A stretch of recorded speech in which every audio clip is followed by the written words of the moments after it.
Buenos días, hermanos. Siempre me pongo nervioso. Y creo que el motivo de los nervios, es el hecho de que quiero transmitir un mensaje del Señor. Y quiero que sea el Señor el que me dé la palabra, que no hable yo, sino que sea Él a través mío. Yo me dispongo como siervo para servirle así. Vivimos tiempos difíciles, pero la verdad es que hace muchos años, casi 2000 años, un poco menos de 2000 años, comunidades de cristianos que eran judíos y que se habían vuelto cristianos vivían tiempos muy difíciles. Cuando ellos entraron en la sociedad, estaban dentro de una sociedad que era muy rigurosa. Era dirigida por unos caballeros que se llamaban fariseos y que exigían cumplir la ley a la perfección. Y cuando vino el Señor Jesús, se presentó un cambio radical en esa sociedad. Esa sociedad cumplía unas reglas y era dirigida por unas personas. Había unos sacerdotes que manejaban la relación con Dios. Tenían un templo y en ese templo había un lugar donde no podía entrar sino una persona y que estaba sellado, estaba dividido del resto del templo por una cortina. No podían entrar al lugar santísimo sino el sumo sacerdote. Y cuando el Señor Jesús murió, esa cortina se rompió, como hemos visto. Y apareció un nuevo mediador. En los últimos sermones que hemos oído, aprendimos que ya esos sacerdotes no eran los mediadores y que había un nuevo mediador, que ya no había necesidad de matar todos esos animales y sacrificarlos, porque habría un solo sacrificio. Y entonces apareció un nuevo mediador. Obviamente, cuando las personas de ese pueblo que creyeron en ese nuevo mediador entraron en conflicto con esos sacerdotes que hacían su trabajo de mediar y empezaron a perseguirlos. La sociedad misma les decía: oiga, ustedes están locos, ¿cómo es que van a seguir al nazareno ese? Y ellos empezaron a sufrir.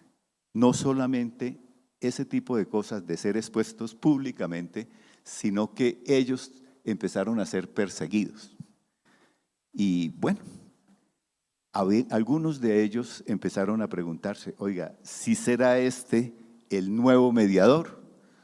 ¿Sí será este el hombre que dice la verdad? Ha hecho muchos milagros, pero me dice el sacerdote en el cual yo he confiado toda la vida que no, que él no es. Y entonces algunos empezaron a retirarse de los que se congregaban con el Señor Jesús. Y eso ocurrió durante un periodo de tiempo y en todas partes donde el cristianismo empezó a extenderse dentro de los judíos. Entonces el Señor inspiró a un autor que no sabemos quién es. Tampoco está dirigido a un público en especial. Hay una carta a los romanos que va para los romanos, hay una carta que es para Timoteo que va para Timoteo, pero esta carta no está dirigida a un público en especial, sino a los hebreos. Y esta carta entonces uno puede mirarla dividida en tres partes.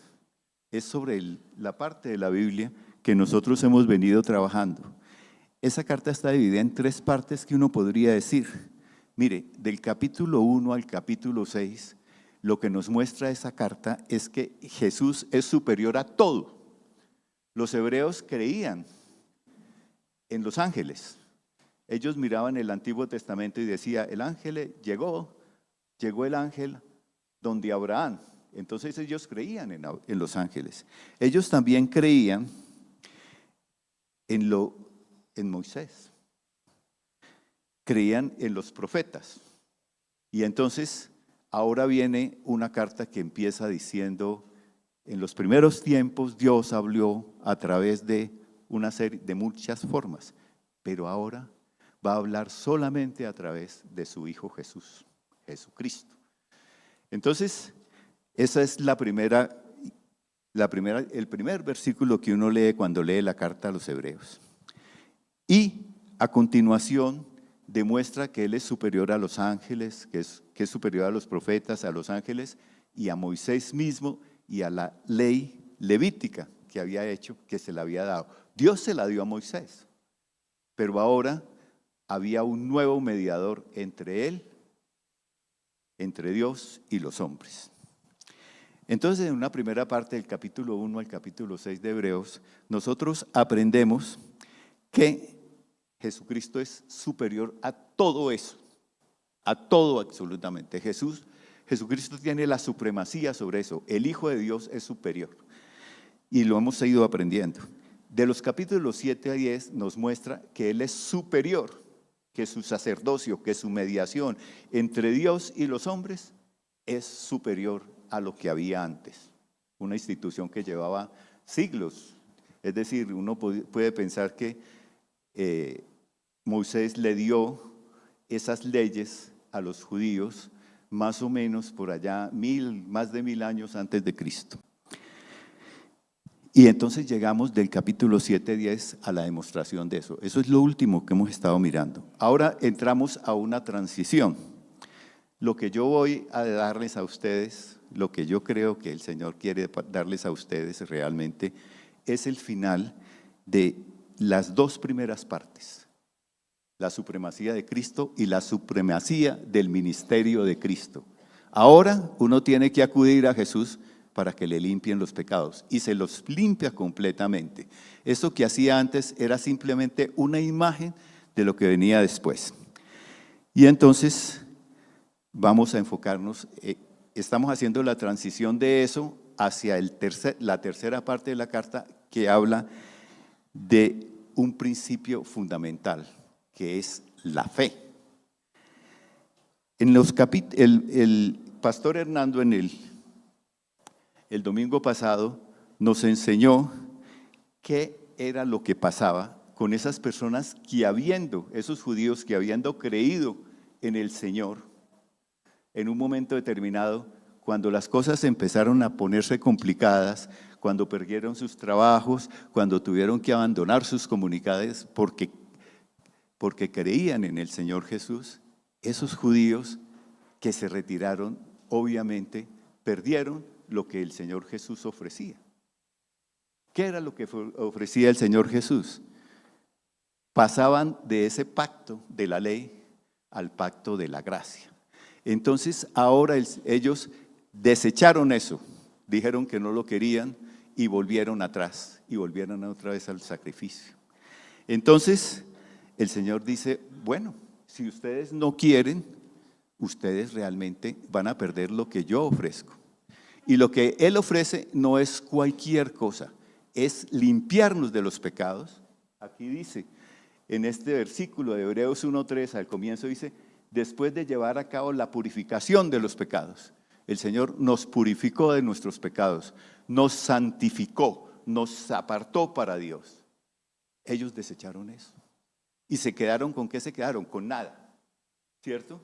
Porque no había nada fuera de eso. Esto era lo único que tenía sentido. Entonces se quedaron sin nada con eso.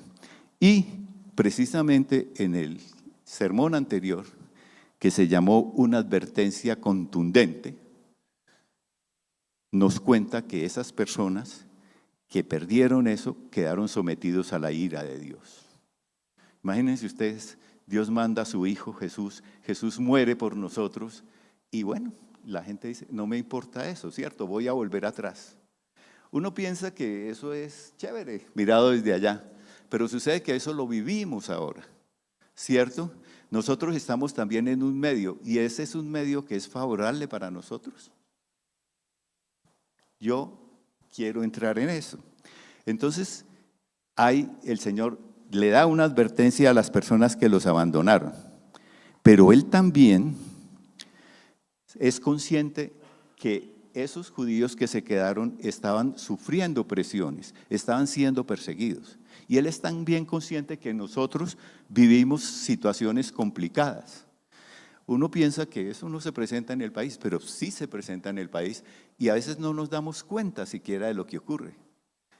Por ejemplo, la chica dice, yo voy a llegar virgen al matrimonio. Y el muchacho le dice que sí. Y habla con su círculo de amigos. ¿Y qué dicen los amigos? ¡Están locos! Váyanse a vivir y si se entienden, sigan, ¿cierto? Y así si se separan no tienen ningún problema. Entonces, como pueden ver ustedes, ahí hay una presión en la dirección equivocada. Ahora, ¿qué opinan ustedes de un contador? Aquí yo conozco por lo menos a Libardo, que es contador, y yo sé que el dueño del negocio que lo contrata para que le lleve las cuentas le dice, bueno, Libardo, pero aquí vamos a llevar dos contabilidades. Una, para que presentemos eso ante el gobierno, y la otra, la interna. Y hay unas diferencias entre la contabilidad interna y la contabilidad de afuera, porque en la contabilidad que le presentan al gobierno hay que pagar menos impuestos. Yo conozco muchos casos de contadores que han sido despedidos o que no han tenido el trabajo porque se negaron a seguir lo que quería el dueño del negocio. Entonces hay persecución, pero hay persecución inclusive mucho más dura. Piensen ustedes, yo la semana pasada estuve toda la semana en el seminario, Fundación Universitaria Seminario Bíblico de Colombia. Yo trabajo allá y a ratos, pues soy miembro de la Junta Directiva y los de la Junta Directiva también trabajamos. Y entonces estuve toda la semana allá y me contaba que unos indígenas de la etnia Iowa habían conocido el Señor. Entonces la etnia los despidió y los sacó de la lista, y los que dirigían el resguardo no dejaron que les dieran becas para que se educaran de los programas de apoyo que tiene el gobierno. Y entonces fueron al seminario a decir, ¿qué hacemos? Nos pueden tener aquí un tiempito mientras nos organizamos y si nos pueden ayudar. Entonces creo que eso es una cosa que nosotros no somos conscientes. Uno oye la historia, lo ve puntualmente y lo ve desde lejos. Bueno, entonces yo he llamado a este sermón, razones para perseverar, porque todos estamos siendo tentados y presionados para abandonar al Señor. Entonces vamos a leer el texto sobre el cual vamos a trabajar. Yo les pido que se pongan de pie.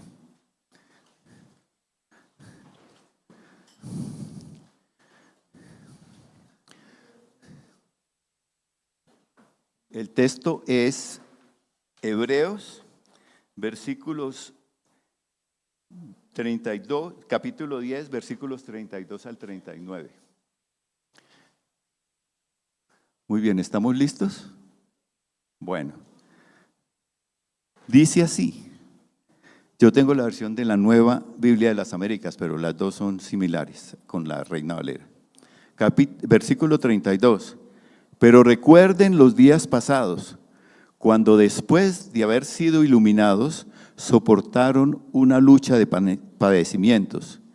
Por una parte, siendo hechos un espectáculo público en oprobios y aflicciones, y por otra siendo compañeros de los que eran tratados así. Porque tuvieron compasión de los prisioneros y aceptaron con gozo el despojo de sus bienes, sabiendo que tienen para ustedes mismos una mejor y más duradera posesión. Por tanto, no desechen su confianza, la cual tiene recompensa, porque ustedes tienen necesidad de paciencia, para que cuando hayan hecho la voluntad de Dios, obtengan la promesa. Porque dentro de muy poco tiempo, el que ha de venir vendrá y no tardará, mas mi justo vivirá por la fe, y si retrocede, mi alma no se complacerá en él. Pero nosotros no somos de los que retroceden para perdición, sino de los que tienen fe para la preservación del alma. ¿Se quieren sentar, por favor? Bueno. Entonces, lo he dividido en tres partes. Una tiene que ver con el padecimiento, otra tiene que ver con el premio apetecido y con el hecho de que el Señor viene. Entonces, como les decía ahí, los judíos de esa época estaban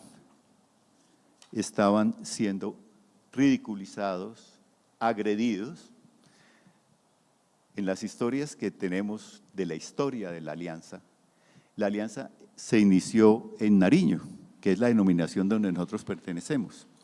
Y la señora que fue inicialmente, llegaron unos misioneros, la señora que conoció del Señor y empezó a difundir la obra, que es una señora muy conocida dentro de eso, ella fue perseguida. Ellos eran apedreados, ¿cierto? Incluso creo que el Señor murió, el esposo de ella murió porque le dieron una comida con vidrio molido, ¿cierto? No había, entonces ustedes pueden ver que eso no es muy lejos, estamos hablando de muy poco tiempo atrás, 80 años o algo. Ahora, el hecho es que las personas sufren y sufren porque son cristianos, porque siguen al Señor Jesús, no solamente seguirlo, es decir, yo soy cristiano, porque muchas veces, digamos, lo dicen, pero no lo viven. Entonces, el hecho de que nosotros creamos en el Señor implica que nosotros debemos vivir como el Señor quiere que vivamos, debemos ser obedientes. Eso es algo muy importante. Ahora, la primera cosa que me llama la atención de este texto es que podemos ver que Dios está consciente de lo que está ocurriendo. Él sabe lo que pasa con cada uno de ellos, sabe que están sufriendo, que probablemente albergan dudas en su interior y se hacen preguntas. Yo conozco por lo menos una chica que perdió su novia cuando le dijo que no, ¿cierto? Entonces el tipo dijo, no, yo mejor me voy, porque eso… Ahora, puede ser que esa chica se pregunte a su interior, si todo el mundo lo hace, ¿yo por qué no lo hago? ¿Cierto? Entonces, como pueden ver, se le plantea una duda al interior. ¿Vale la pena andar en este camino o mejor me acomodo a lo viejo? Si todo el mundo lo hace, acomodémonos a lo que hay, ¿cierto? Lo que diga la sociedad. Ante el sufrimiento y la persecución, siempre hay la opción de volver atrás. ¿Sí? El muchacho que fue reclutado por la guerrilla de una familia cristiana y que le dicen vaya y mate a este señor o vaya y cometa algún delito, dice bueno, pues el Señor entenderá que yo puedo ir a matar a ese señor porque si no me matan a mí, ¿cierto? Entonces, o puede por lo menos preguntarse. Yo recuerdo una historia de un tío abuelo mío que él, cuando le pidieron que matara al policía que estaba de garita en un pueblito del llano, era la época de los 50 de la guerrilla de los llanos, entonces el jefe de la guerrilla le dijo, mate a ese policía que está allá cuidando. Entonces mi tío le dijo, pues yo con él me mato directamente, pero así que lo coja desde lejos y lo mate, yo no soy capaz de hacer eso. Entonces el jefe de la guerrilla le dijo, ¿sabes una cosa? Tú no me sirves, vete. Y mi tío se fue pensando que lo iban a matar por eso, pero él tenía claro que no podía hacer eso. Entonces, hay dudas ante el sufrimiento y la persecución, siempre hay la posibilidad de volver atrás. Entonces, en estos dos versículos, en estos tres versículos 32 y 34, el Señor nos está diciendo, yo sé que ustedes sufren y que viven esa situación. Yo no soy ignorante. Usted tiene que decidir qué es lo que hace, pero yo sé que usted no es ignorante. Ahora, uno ahí fuera de ese hecho de que el Señor lo plantea a usted, la decisión de seguirlo o no seguirlo, y siempre se la está planteando, es decir, yo digo, yo sigo al Señor y yo lo puedo dejar. Ahora bien,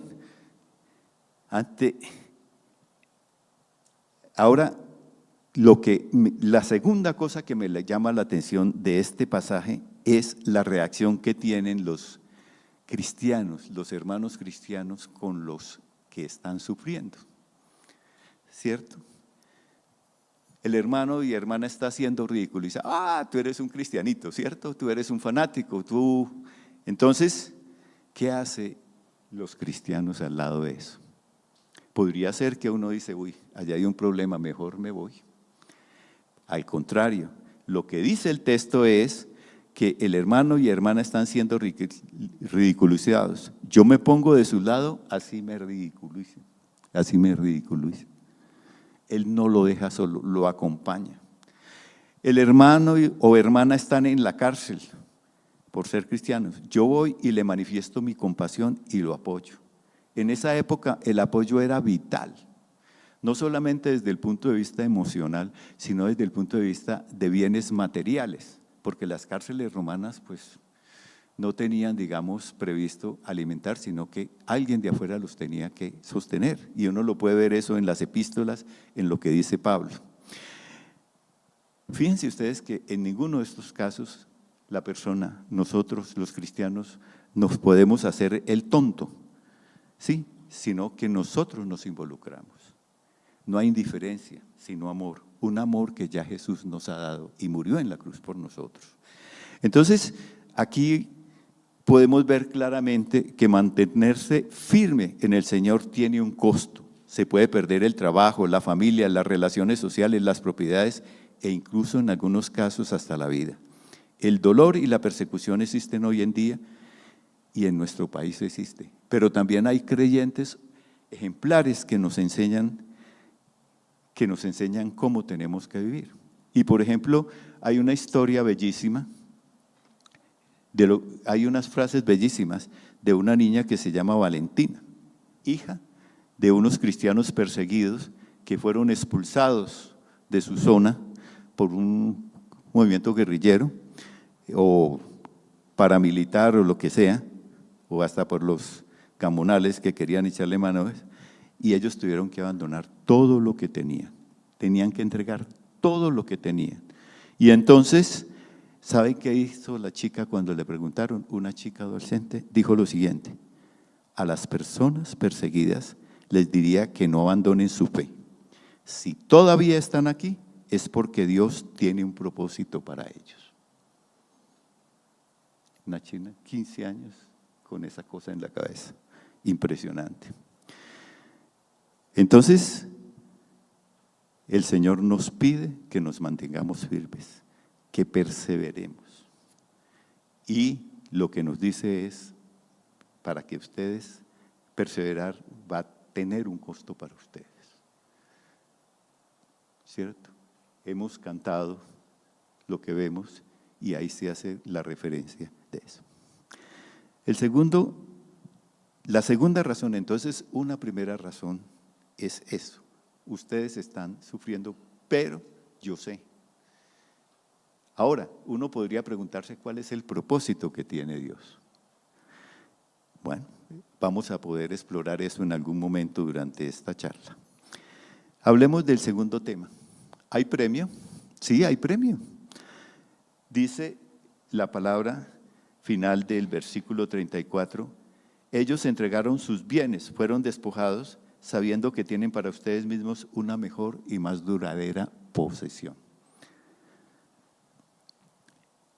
En el versículo siguiente, que es el 35, nos dice la palabra, no desechen la confianza. Bueno, ¿qué es la confianza? ¿Cómo mirarían ustedes un tema como la confianza? La confianza normalmente, uno dice, bueno, yo dejo a este señor que se quede trabajando en mi casa porque yo sé que el tipo es honesto y no va a robar las cosas, ¿cierto? O uno dice, esta muchacha es una muchacha honesta, decente, se puede quedar en la casa con todos los bienes que yo tengo, ¿cierto? O uno dice, yo puedo confiar en que este señor va a llegar porque él es un tipo serio, trabajador. Entonces la confianza está asociada con la persona. Y aquí están hablando de quién.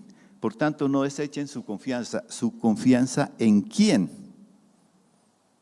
¿En quién creen ustedes que no debemos desechar la confianza? En el Señor Jesús. Entonces, hay un versículo en Hebreos 12:2 que nos habla de Él. Dice el versículo 12:2 que Él es el autor y consumador de la fe, quien por el gozo puesto delante de Él soportó la cruz, menospreció la vergüenza y se ha sentado a la diestra del trono de Dios. Pónganse a pensar ustedes que en lo que dice este versículo. Es decir, cuando el Señor lo tomaron, es decir, en la huerta de Getsemaní, antes de que lo tomaran, cuando él tuvo esa situación y habló con su padre, y le dijo, si es posible que pases este cáliz de mí, pásalo. Y el Señor le dijo, te mando un ángel para que te fortalezca, pero tienes que seguir adelante. Entonces uno se piensa, porque Él sabe lo que va a venir ahí, ¿cierto? Va a venir toda esa tortura, todo ese escarnio, toda esa... Él sabe que lo van a matar y no lo van a matar de cualquier manera, no es una muerte misericordiosa, es una muerte terrible, torturado. Eso es lo que conmemoramos dentro de 8 días en la Semana Santa. Él sabe todo eso y sin embargo, Él siguió adelante, ¿cierto? Él se sometió a eso. Y entonces se sometió por obediencia. Pero también acá dice el texto que por el gozo puesto delante de Él fue que Él se sometió. ¿Y cuál es ese gozo? El Hijo se sentado a la diestra de la majestad en las alturas. Él iba a Dios, iba a su Padre, ¿cierto? Eso es parte del gozo. Entonces, Él se gozaba porque al morir, Él nos salvaba a todos nosotros. Ese era un motivo de satisfacción para Dios. Pero también estaba el hecho de que se iba a sentar a la diestra de Dios Padre y se iba a sentar allá a esperar a que pasaran sus enemigos sometidos, ¿cierto? Entonces, uno ve que lo que el Señor Jesús tiene un sentido, inclusive desde ese punto de vista, de que hay un premio. Y eso es lo que hay como premio. Dios, Jesús, se quiere ir al Padre, quiere reunirse con su Padre y en ese camino está dispuesto a soportar dolores y tristezas porque va a haber un premio, va a ir en el camino en que Él nos redime a nosotros. Ahora bien, en el corazón de todos nosotros existe el anhelo de ir a Él. Nosotros venimos de Él y queremos volver, ¿cierto?, a nuestro Creador, queremos estar ahí gozándonos. Y un día, si mantenemos, perseveramos, si lo obedecemos, vamos a llegar allá. Nosotros vamos a recibir y hemos recibido a lo largo de todo lo que hay en su palabra, es la promesa de esa herencia de ir al cielo. Pero, el versículo, y tal vez este es un mal empleo, dice en el versículo 33, porque ustedes tienen necesidad de paciencia. Cuando ellos hablan de paciencia, la palabra griega que dice paciencia significa que realmente es perseverar bajo el dolor.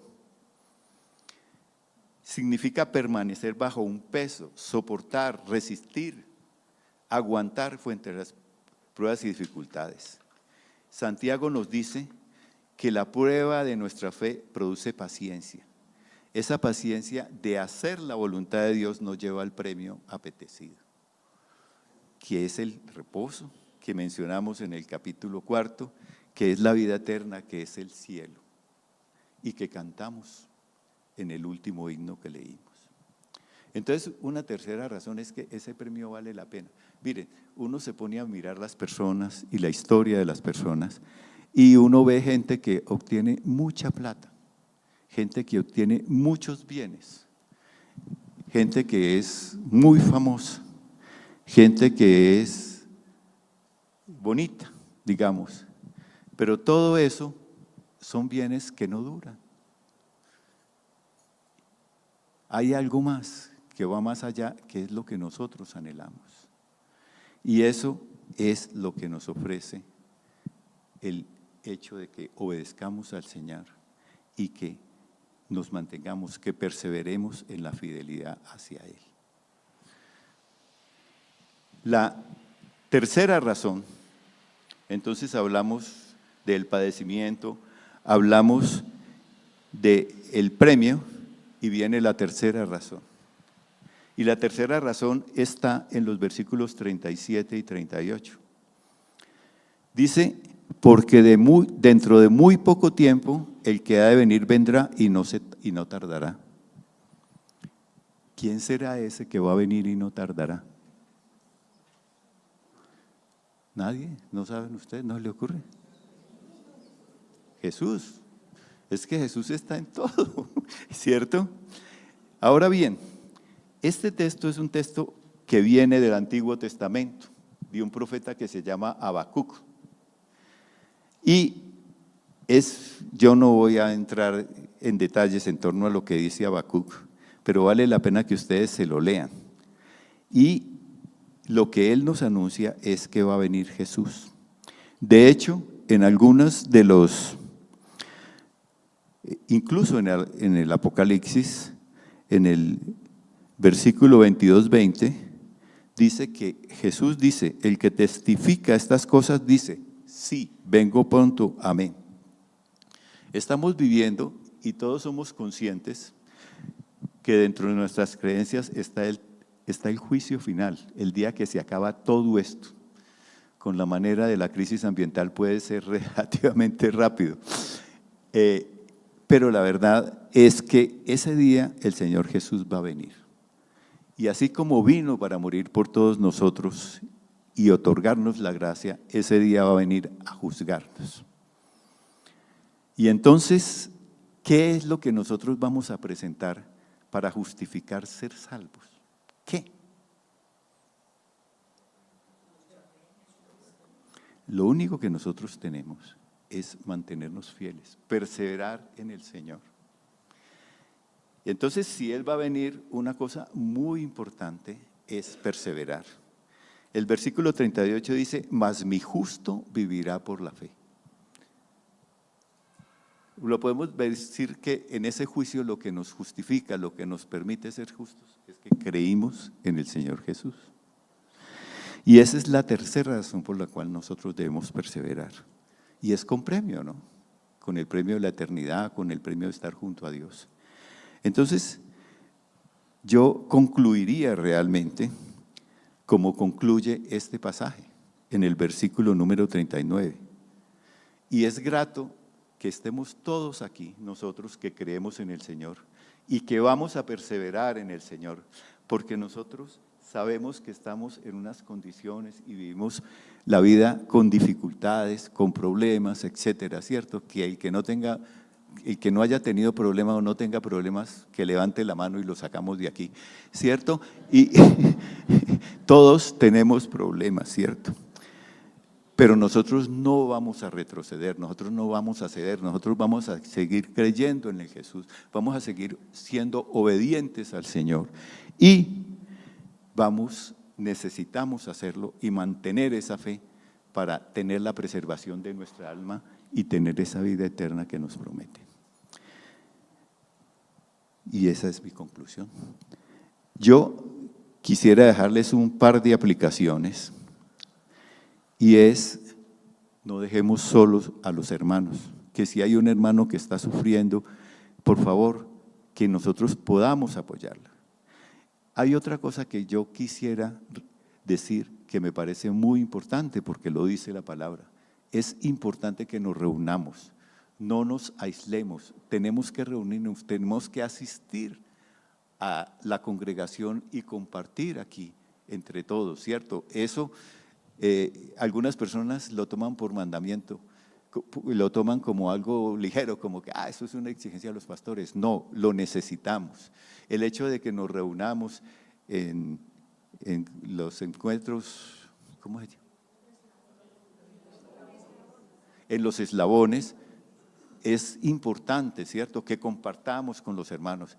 No tenemos que reunirnos solamente con los cristianos porque tenemos que llevar la palabra, ¿cierto? Pero es importante que conservemos eso. ¿Saben una cosa? Yo he utilizado la palabra hermanos con toda intención, porque todos nosotros somos hermanos en el Señor. Y somos familia por eso, donde Él es nuestro Padre. Entonces, no olviden eso como aplicación. Apoyémonos así como es en esa época. Los hermanos cristianos apoyaban a los que estaban viviendo situaciones, no solamente, sino que también congreguémonos nosotros. Esa es su segunda aplicación. Reunámonos, disfrutémonos los unos de los otros y aprendamos más del Señor.